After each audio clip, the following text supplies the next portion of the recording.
ओम शांति। आज के हम सुनते हैं अव्यक्त ईश्वरीय महावाक्य। किसी का भी इतना बड़ा भाग्य नहीं है जितना आप संगम युगी श्रेष्ठ आत्माओं का है।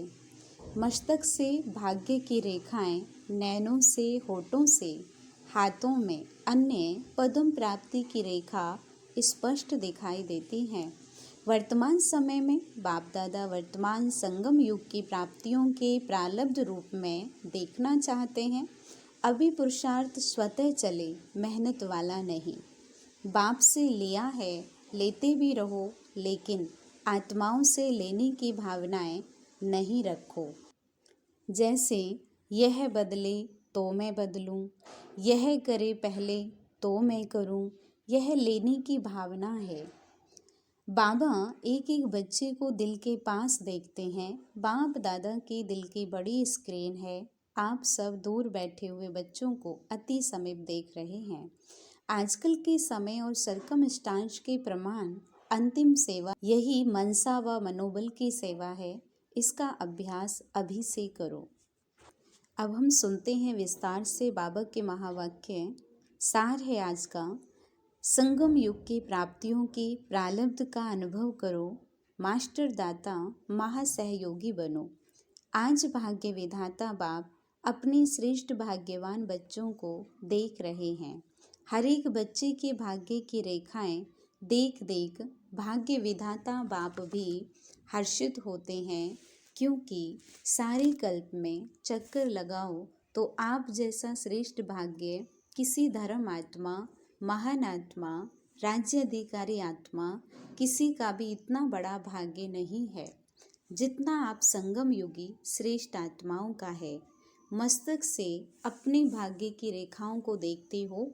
बाप दादा हर एक बच्चों के मस्तक में चमकती हुई ज्योति की श्रेष्ठ रेखा देख रहे हैं। आप सभी भी अपनी रेखाएं देख रहे हो।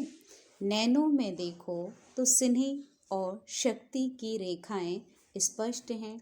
मुख में देखो तो मधुर श्रेष्ठ वाणी की रेखाएं चमक रही हैं। होठों पर देखो रूहानी मुस्कान, रूहानी खुशी की झलक की रेखा दिखाई दे रही है। हृदय में देखो व दिल में देखो तो दिलाराम के लव में लवलीन रहने की स्पष्ट रेखा दिखाई देती है। हाथों में देखो, दोनों ही हाथ सर्व खजाने से संपन्न होने की रेखा देखो। पाँव में देखो, हर कदम में पद्म की प्राप्ति की रेखा स्पष्ट है। कितना बड़ा भाग्य है। भाग्य विधाता बाप ने हर एक बच्चे को पुरुषार्थ से, श्रेष्ठ कर्मों की कलम से यह सब रेखाएं खींचने की खुली छुट्टी दे दी है।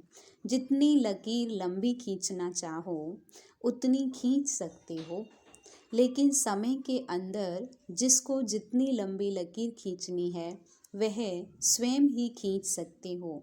बाप ने कलम आपके हाथ में दिया है तो वह लकीर खींचनी आती है, खींची है व खींचना नहीं आता है।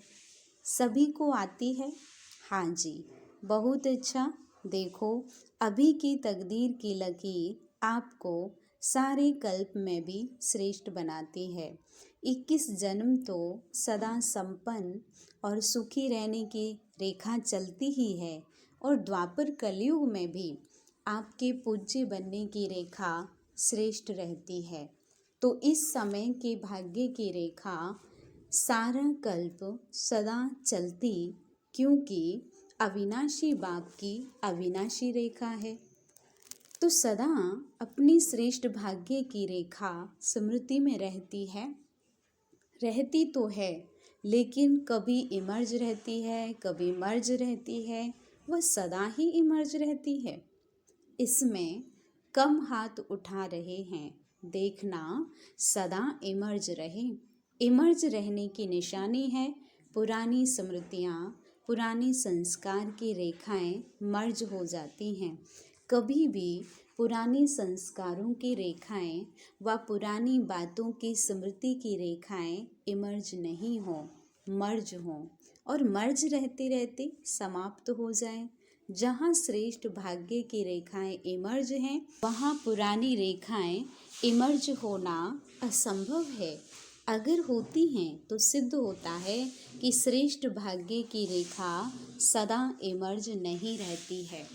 तो क्या समझते हो, इतनी श्रेष्ठ भाग्य की रेखाएं इमर्ज होना, इतनी श्रेष्ठ भाग्य की रेखाएं इमर्ज होनी चाहिए या मर्ज? बाप दादा वर्तमान समय सभी बच्चों को वर्तमान संगम युग की प्राप्तियों के प्रारब्ध रूप में देखना चाहते हैं। पुरुषार्थ बहुत समय किया, अभी पुरुषार्थ स्वतः चले, मेहनत वाला नहीं। क्या अंत तक पुरुषार्थ की मेहनत करते रहेंगे? संगम युग की प्राप्तियों की प्रारब्ध का अनुभव अब नहीं करेंगे तो कब करेंगे? भविष्य की प्रारब्ध अलग चीज़ है, वह तो आपकी इस पुरुषार्थ के प्रारब्ध की परछाई है, वह तो आपके पीछे पीछे आपे ही आएगी। लेकिन विशेष बात है इस समय के प्रारब्ध प्राप्त करने की। ऐसे नहीं कोई पूछता है कैसे हैं, क्या हाल चाल है, अभी तक यह नहीं कहते रहो कि पुरुषार्थ चल रहा है। पुरुषार्थ तो है, लेकिन पुरुषार्थ की प्रारब्ध अभी अनुभव करो। वह प्रारब्ध है सर्व शक्ति संपन्न, सर्व ज्ञान संपन्न, सर्व विघ्न विनाशक मूर्त। यह अभी की प्रारब्ध भविष्य में स्वतः ही प्राप्त होगी। जैसे भविष्य में सिर्फ प्रारब्ध है, पुरुषार्थ समाप्त है, ऐसे अभी बाकी रहे हुए समय में प्रारब्ध स्वरूप का विशेष अनुभव करो। जब प्रारब्ध करते हैं तो पुरुषार्थ की ही प्रारब्ध होती है। पुरुषार्थ किया है, उस पुरुषार्थ के अनुसार ही प्रारब्ध का अनुभव कर सकते हैं। लेकिन बाप दादा बच्चों से क्या चाहते हैं? पूछते हैं ना, बाप दादा हमसे क्या चाहते हैं? तो बाप दादा यही चाहते हैं कि अब थोड़े समय के लिए पुरुषार्थ के प्रारब्ध स्वरूप बन जाओ।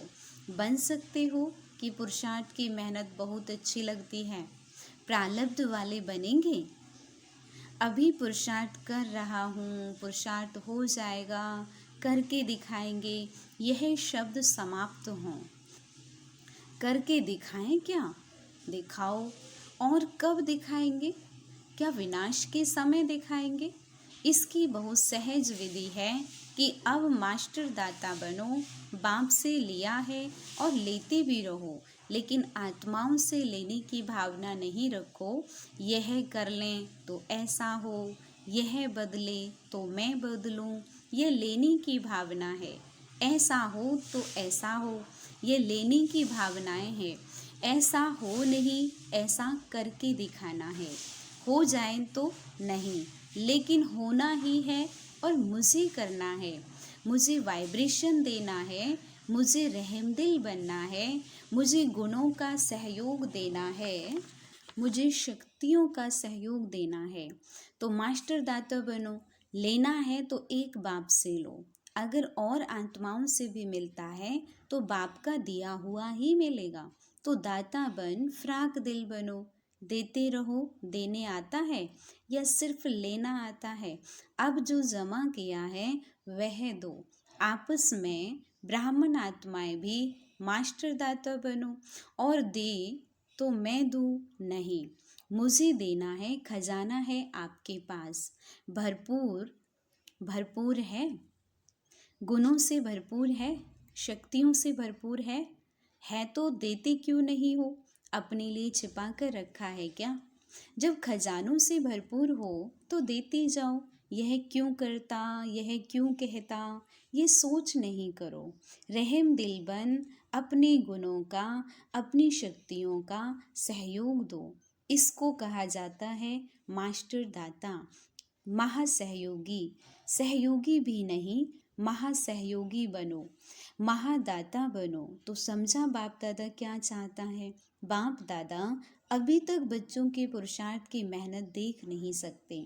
डायमंड जुबली समाप्त हुई, डायमंड अभी तक बेदाग बनने के पुरुषार्थ में लगे हुए हैं। डायमंड जुबली अर्थात ब्राह्मण आत्मा डायमंड चमकता रहे। आप सोचेंगे कि डायमंड जुबली हमारी तो थी नहीं, वह तो दादियों की हुई है। आपकी हुई या दादियों की हुई, किसकी हुई?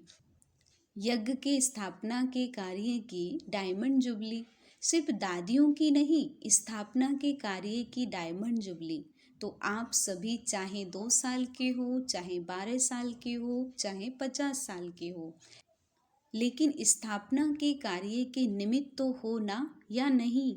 निमित्त हो। ब्राह्मण माना ही ब्रह्मा बाप के साथ स्थापना के कार्य के निमित्त आत्मा, वही ब्रह्मा कुमार या ब्रह्मा कुमारी कहला सकते हैं। तो ब्रह्मा कुमार कुमारी सभी हो या पुरुषार्थी कुमार कुमारी हो, क्या हो? ब्रह्मा कुमार कुमारियाँ अर्थात जन्म लिया और ब्रह्मा बाप के साथी स्थापना के निमित्त आत्मा बने। तो ऐसे नहीं सोचना हम तो अभी नए हैं, हम तो अभी छोटे हैं, लेकिन समय के अनुसार जब समय समाप्ति के नज़दीक है तो छोटों को, नयों को इतना ही तीव्र पुरुषार्थ करना ही है। अगर ब्राह्मण हैं तो, अगर क्षत्रिय हैं तो छुट्टी है, लेकिन ब्राह्मण हैं तो ब्राह्मण सो देवता कहा जाता है, क्षत्रिय सो देवता नहीं।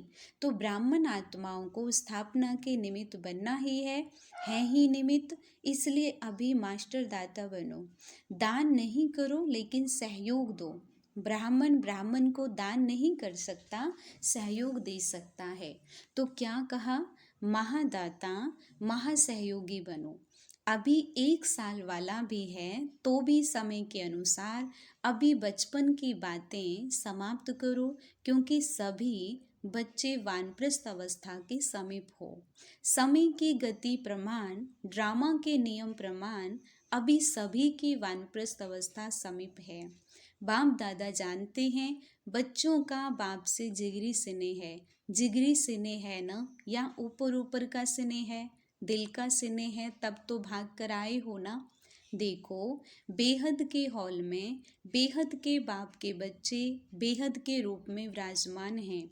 यह हॉल अच्छा लगता है ना, या दूर लगता है? देखो, बैठने में तो दूर है, लेकिन बाप दादा अपने दिल की बहुत बड़ी स्क्रीन में आप सब दूर बैठे हुए बच्चों को अति समीप देख रहे हैं। दूर नहीं देख रहे हैं। बाप दादा के दिल की स्क्रीन बहुत बड़ी है, अभी तक साइंस वालों ने भी नहीं निकाली है। इसलिए आप दूर नहीं बैठे हो, बाप दादा के दिल में बैठे हो। ऐसे समझते हो? कुर्सी पर बैठे हो, दरी पर बैठे हो, या दिल में बैठे हो? दृश्य तो बहुत अच्छा सुंदर लग रहा है। फुल पीछे तक भरा हुआ है या कुछ खाली है? बाप दादा देख रहे हैं पीछे थोड़ा खाली है। देखो, आप लोगों को बाप दादा ने काम दिया था, आप भूल गए होंगे, लेकिन बाप दादा को याद है। कौन सा काम दिया था? क्रोध मुक्त का। आज वह नहीं पूछेंगे, पहला चांस लिया है ना, तो आज क्रोध मुक्त का पूछेंगे तो दिल शिकस्त हो जाएंगे। बाप दादा को रिजल्ट पता है, पूछेंगे। आप लोगों से भी वहाँ से रिजल्ट मंगाएंगे। आज छोड़ देते हैं तो काम दिया था कि 9 लाख तैयार करके दिखाओ। याद है हर जॉन को कहा था? किस जॉन ने 9 लाख तैयार किए हैं? बंगाल बिहार का सेवा का टर्न है, तो बंगाल बिहार ने 9 लाख तैयार किया है। चुप हैं, बोलते नहीं हैं। चलो, एक जॉन नहीं, सभी जॉन ने, देश विदेश वालों ने मिलकर 9 लाख तैयार किए हैं। विदेश वाले बताओ 9 लाख है? बाप दादा तो अपनी डेट फिक्स करते हैं, उसी फिक्स डेट पर आते हैं। आप भी सब बातों की डेट फिक्स करते हो। यह हॉल कब तक बनेगा, फंक्शन कब होगा, यह डेट फिक्स करते हो ना। तो इसकी डेट कौन सी है? फिक्स है। विनाश के एंड में या पहले क्या होगा, क्या सोचा है? कौन सी डेट है? कोई डेट है या अभी फिक्स नहीं किया है? यह भी बाप करें, करना आपको है। बाप दादा तो कहेंगे कि शुभ कार्य में देरी नहीं करो, फिर क्या करेंगे? चलो, इस सीजन के एंड में हो जाए तो भी अच्छा है। इतनी हिम्मत है, सिर्फ दाता बन जाओ। अगर दाता बनेंगे तो दाता की भावना से आपकी रॉयल फैमिली और समीप वाली प्रजा बहुत जल्दी बनेगी। वह लोग तो इंतज़ार कर रहे हैं, सिर्फ सदा दाता बनने की देरी है, महान सहयोगी बनने की देरी है। ज़्यादा खजाना स्वयं प्रति व सिर्फ स्वयं की सेवाओं के प्रति लगाते हो, अपनी अपनी सेवाओं की ड्यूटीज़ में ज़्यादा समय लगाते हो। महान दाता बन, बेहद के दाता बन, वर्ल्ड के गोले पर खड़े हो, बेहद की सेवा में वाइब्रेशन फैलाओ। विश्व राजा बनना है, सिर्फ जॉन के व अपने अपने ड्यूटीज़ के सर्कल के राजा नहीं बनना है, विश्व कल्याणकारी हो। अभी बेहद में जाओ, बेहद में जाने से हदों की बातें स्वतः ही समाप्त हो जाएंगी। मनोबल बहुत श्रेष्ठ बल है, उसको यूज़ नहीं करते हो। वाणी संबंध संपर्क, उससे सेवा में बिजी रहते हो। मनोबल को बढ़ाओ। बेहद की सेवा जो अभी आप वाणी या संबंध सहयोग से करते हो, वह मनोबल से करो। तो मनोबल की बेहद की सेवा अगर आपने बेहद की वृत्ति से मनोबल द्वारा विश्व के गोले के ऊपर ऊंचा स्थित हो, बाप के साथ परमधाम की स्थिति में स्थित हो, थोड़ा समय भी यह सेवा की, आपको उसकी प्रारब्ध कई गुना ज़्यादा मिलेगी। आजकल के समय और सरकमस्टांस के प्रमाण अंतिम सेवा यही मनसा व मनोबल की सेवा है। इसका अभ्यास अभी से करो, चाहे वाणी द्वारा व संबंध संपर्क द्वारा सेवा करते हो, लेकिन अब इस मनसा सेवा का अभ्यास अति आवश्यक है। साथ साथ अभ्यास करते चलो। समझा क्या करना है? यह मनसा सेवा वही रंगत दिखाएगी जो स्थापना के आदि में बाप की मनसा द्वारा रूहानी आकर्षण ने बच्चों को आकर्षित किया, और मनसा सेवा के फलस्वरूप अभी भी देख रहे हो कि वही आत्माएं अब भी फाउंडेशन है। ड्रामा अनुसार यह बाप की मनसा आकर्षण का सबूत है, जो कितने पक्के हैं। तो अंत में भी अभी बाप के साथ आपकी भी मनसा आकर्षण, रूहानी आकर्षण से जो आत्माएं आएंगी, वह समय अनुसार समय कम, मेहनत कम और ब्राह्मण परिवार में वृद्धि करने के निमित्त बनेंगी। वही पहले रंगत अंत में भी देखेंगे। जैसे आदि में ब्रह्मा बाप को साधारण ना देख श्री कृष्ण के रूप में अनुभव करते थे। साक्षात्कार अलग चीज़ है, लेकिन साक्षात स्वरूप में श्री कृष्ण ही देखते, खाते पीते चलते थे, ऐसा है ना? तो स्थापना में एक बाप ने किया, अंत में आप बच्चे भी आत्माओं के आगे साक्षात देवी देवता दिखाई देंगे। वे समझेंगे ही नहीं कि यह कोई साधारण है, वही पूज्यपन का प्रभाव अनुभव करेंगे। तब बाप सहित आप सभी की प्रत्यक्षता का पर्दा खुलेगा। अभी अकेले बाप को नहीं करना है, बच्चों के साथ प्रत्यक्ष होना है। जैसे स्थापना में ब्रह्मा के साथ विशेष ब्राह्मण भी स्थापना के निमित्त बने, ऐसे समाप्ति के समय भी बाप के साथ साथ अन्य बच्चे भी देव रूप में साक्षात अनुभव होंगे। इसके लिए यही जो आज सुनाया, अभी से प्रारब्ध स्वरूप में स्थित रहो। छोड़ो छोटी छोटी बातों को, अब ऊंचे जाओ। विशेष प्रारब्ध स्वरूप का साक्षात्कार स्वयं भी करो और कराओ। समझा? अभी सभी अपने अनादि स्वरूप में एक सेकंड में स्थित हो सकते हो, क्योंकि अंत में एक सेकंड की ही सीटी बजने वाली है।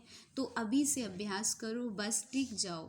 ड्रिल कराई बाप दादा ने। अच्छा, सर्व चारों ओर के बच्चों को सदा भाग्य की रेखाएं इमर्ज रूप में स्मृति में रखने वाली आत्माओं को, सदा अपने संगम योगी सर्व प्राप्ति स्वरूप प्रारब्ध को अनुभव करने वाले सदा मास्टर दाता महासहयोगी आत्माओं को, सदा मनसा सेवा द्वारा विश्व के आत्माओं के कल्याणकारी आत्माओं को बाप दादा का याद प्यार और नमस्ते।